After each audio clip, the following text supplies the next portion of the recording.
aravuga ati reka ndababakinyi benshi batwaye Ballon d'Or batatwaye Ligue des Champions adondagura benshi bagiye batandukanye bibihangange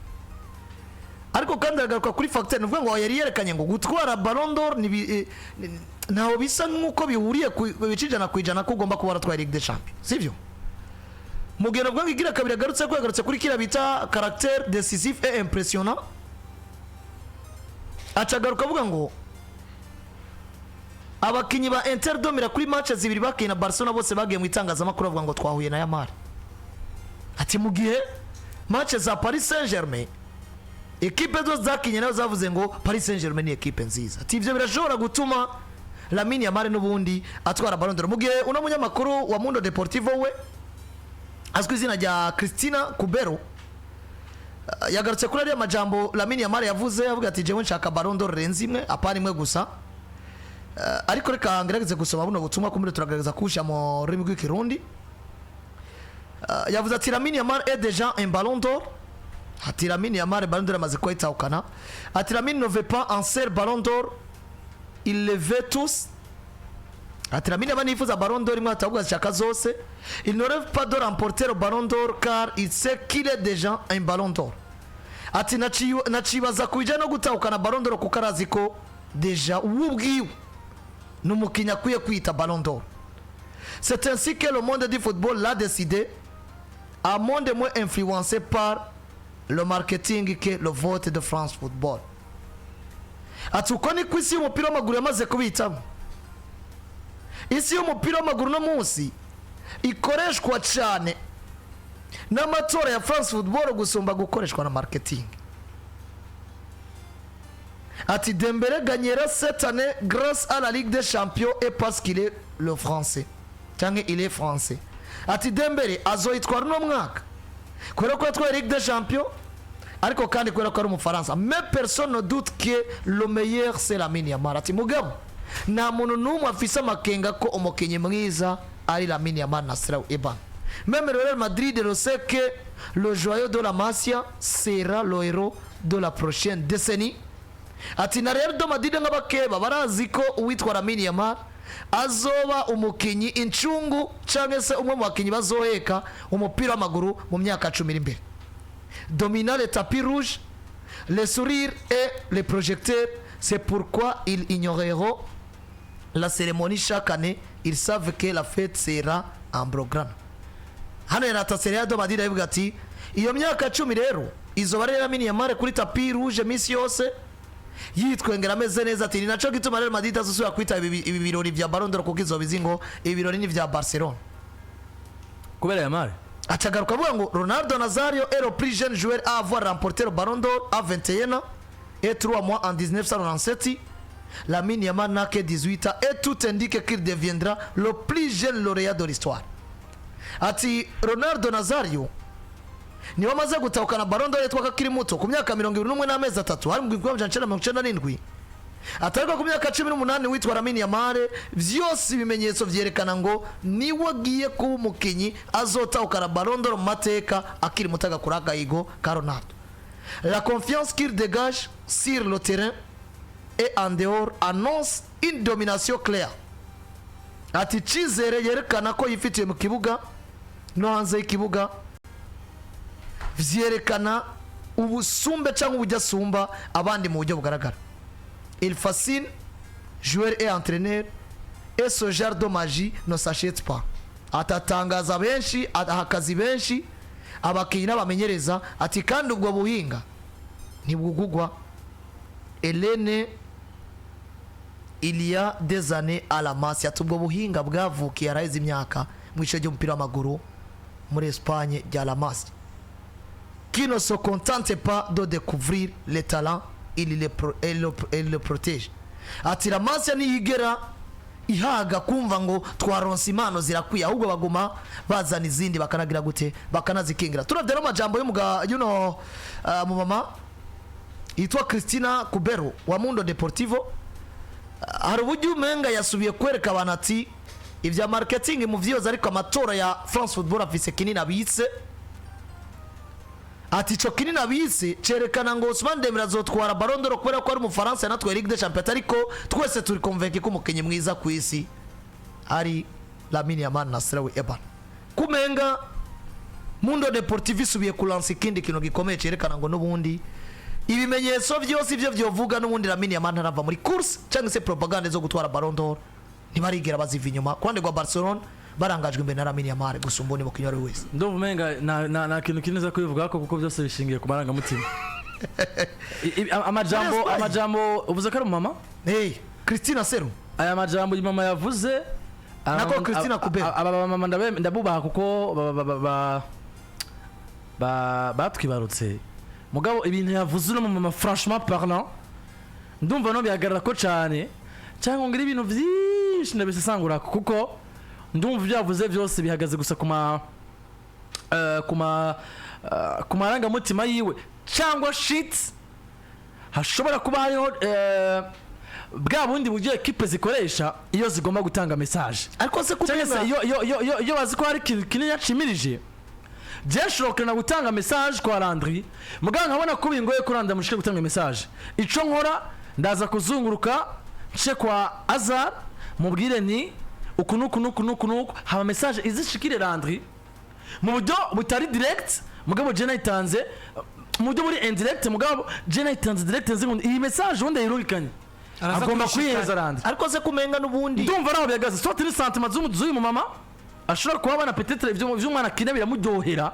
hama karatagwa nayo masantima yose, ariko kandi ikindi nuko ashobora kuba peut-être l'équipe yifuza n'ubundi kuroransa ibijanye nuko uno mwana mutashobora kuba yatwara carrière nako kuba yatwara Ballon d'Or mbere y'imisi miko kugira ngo bitangure kuva mu minyamakuru tugarigenekerezwa 2022 kuko namabwiye ngo saga za Ballon d'Or turazivuga gushika Ballon d'Or tangwa gushika itangwa kandi nyuma yo gutangwa kwa Ballon d'Or turavuga izindi saga zuko harabiyibwe bitakunze ko Ballon d'Or bayitahukana kandi babwiriza kwitaho swate twatangaye cyane no wayitwaye tubona ko imerita harabazo abantu n'ubundi bakija mu itangazamakuru bavuga ko atayimerita, ariko akantu kamwe abantu bahundire gato Hazard ndabibutse critères za Ballon d'Or ko ziba zihagaze bimwe mu byo bisunga kugira ngo ngire ico mvuze ko kijanye n'amajambo y'ino mufasoni yavuze ku mwana yitwa Lamine Yamal.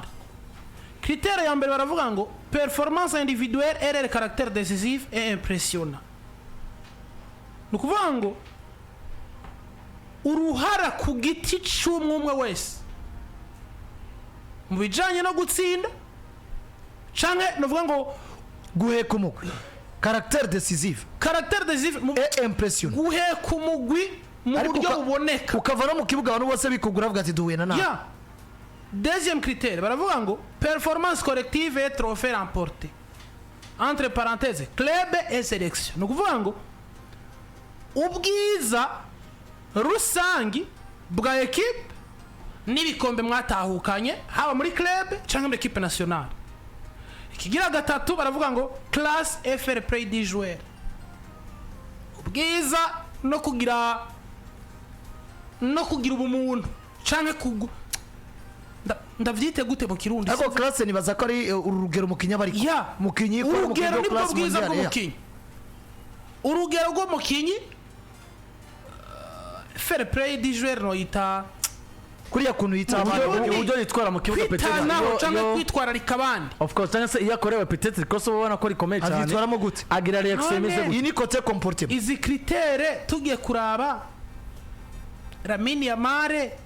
critère igomba kumuhereza Ballon d'Or muri zino zitatu ndondaguye ni par rapport ya Dembele cyangwa ya Rafinha par rapport y'umugabo witwa Ousmane Dembele, kuko namaze tugiye kuvuga ngo performance individuelle et caractère décisif et impressionnant. Rafinha bamuhereza umupira w'inzahabu. Tugiye kuvuga ngo performance collective et trophée remporté, Dembele bamuhereze umupira w'inzahabu. Classe et fair play des joueurs n'ubundi bagaruka bawuhereze Rafinha. Aho ncangaruka nkavuga ngo amajambo yo mu mufasoni yavuze ko mwana yitwa Lamine Yamal uko Mike yakivuze yapata commentaire ariko bishingiye ku maranga mutima, ariko n'ubundi ko yerekanye ngo uno munsi ngo business ngo bisa nkuko atari yo influence ahubwo ice influence bwa mbere n'amatora ya France Football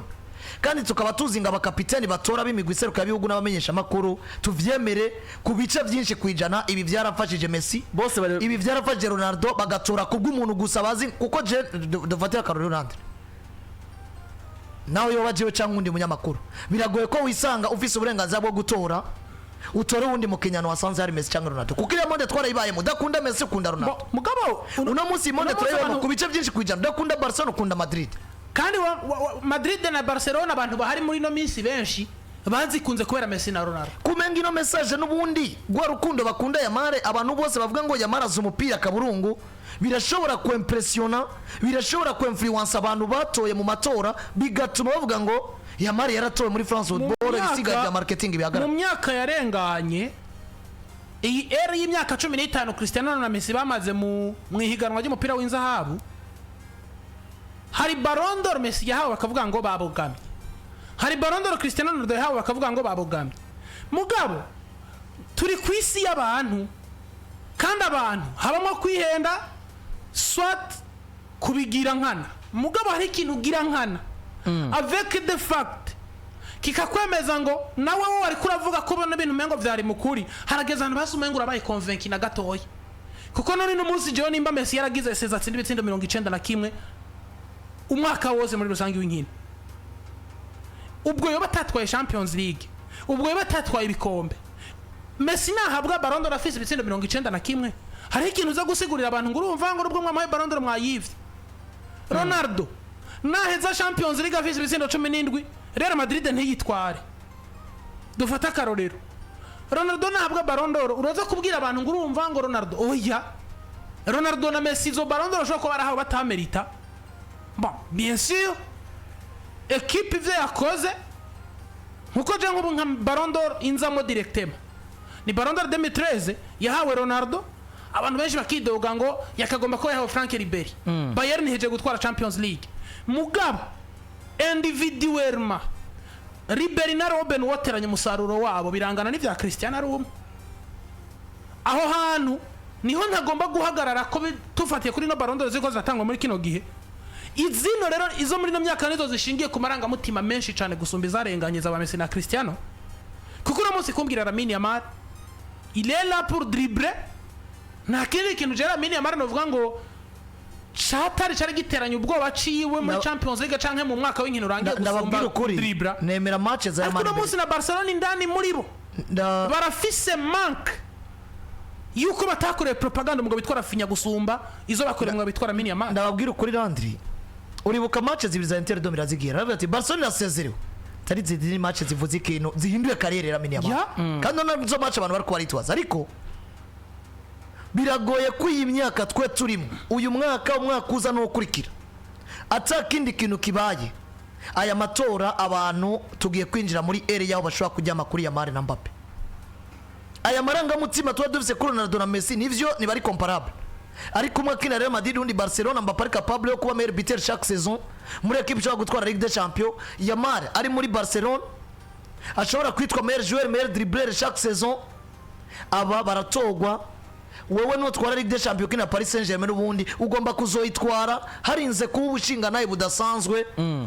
hagatsindwa zino propaganda gusumba novuga ngo uburyo witwara vyoroshe ni naco gituma buriya nabonye ikinyamakuru equipe candika ko buriya hashobora kuba ariyo conflit interne hagati y'umugabo yitwa Shafa Hakimi na equipe ya Paris Saint-Germain nyuma y'uko umusore yatangaje avuga ngo nanje nibona nk'umufavori wa Ballon d'Or mu gihe Paris Saint-Germain yafashe mbere avuga ngo twebwe nta complexe dukeneye Ousmane Dembele imbere y'abandi akaburungu ibyo kuvuga ngo Vitinha para yamushize imbere ibyo kuvuga ngo Vitinha merita Ballon d'Or ibyo kuvuga ngo Mendes na bande ibyo biri mu itangazamakuru kwa Paris bari convaincre n'abafaransa ko Ousmane Dembele ni Ballon d'Or 2025 sinzi kaga kantu kumva kwa Paris deja bashobora kuba ariyo confidentiel yo kuvuga ngo Hakimi ashobora gukwega ingorane akaba yari influence abantu mu matora ni batore Dembele amajwi agasanza nawe bakamutora eragira ibintu none wibaza ngo Vini yabuze Ballon d'Or kubera iki mu mwaka warangiye bon mu mwanya umwe Vini yaryamiwe critère zose ari kwisunga ari guhabwa Ballon d'Or mugabo mu wundi mwanya hari amajwi yasanza i Madrid hari abantu badakunda Vini bakunda Jude ubona ko yari no mwaka we wa mbere akagira ibiharuro vyiza i Madrid hari abantu badakunda Vini na Jude bakunda Carvajal hari abadakunda Carvajal na Jude bakunda Vini umwe wese azotora wakunda mugabo mu gihe habaye gusenyera ku mugozi umwe kuko na munsi Paris iyo bamamariza Vitinha bakamamariza Hakimi bakamamariza Doué bakamamariza Ousmane Dembele twatanguye kubona Ballon d'Or dutangura ko yumvira muri Lamine Yamal binoroshe mugabo n'umunsi jewe ndahagaze hano nkavuga ngo Paris Saint-Germain yari kingiye kandi bazanye umukandida ari seriye yujuje ibisabwa byose hano kesa so individuellement ou collectivement vyose Ousmane Dembele ahagaze bwuma kandi abantu tuba twemeranye kuri nimba twararavye match ya Liverpool match return ni Ousmane Dembele nivyo Donnarumma yakoze akazi ariko twarabonye kata umunyegori uno munsi muri monde ya football ariko arahiganwa n'umuntu musatsi match ya Arsenal match finale ya 5 Ousmane Dembele ntiyatsinze mugabo umuntu yicaye akaraba urukino vyanya vyatari kwarorera ibitsindo yarabonye kiye Ousmane Dembele imbere ya Inter ibi bintu byo gucenga vya Lamine Yamal n'ibindi biragoye kuzohura n'umuntu nibavuge ngo wamucenze niba kwikogora ariko caractère décisive yawe ufite umusaruro ungana gute paraporo yabo muri ko murakinana mwatwaye muri rusango yes nuko birumvikana ko ari amakuru yariko aragenda avugwa n'ubundi kuri Ballon d'Or ku minsi 10 yonyene isigaye kugira ngo ona mupira w'inzahabu gira 69 utangwa yari kuri Théâtre de Châtelet mu gihugu cyo mu Faransa yes birumvikana ko turaza ko atsugaruka mu nyuma twinjira muri Manchester Derby turabe Ruben Amorim n'uwitwa Pep Guardiola cyo baciza kuri bo ariko mu nkundire twanze twakire abatumire bacu kuva muri Ora Motors ndetse na Bubet bamwe novuga ngo mu bafatanya bikorwa biteka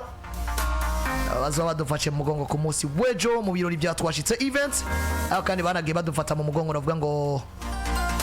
kuva runo rugendo rutangura mbandanye mbwira abantu bifuza imipira y'inama ya sport ku munsi wejo tuduriye kuri TS Kamenge imipira turaba twifise ariko kandi ndabibutse iriya gahunda Landry yo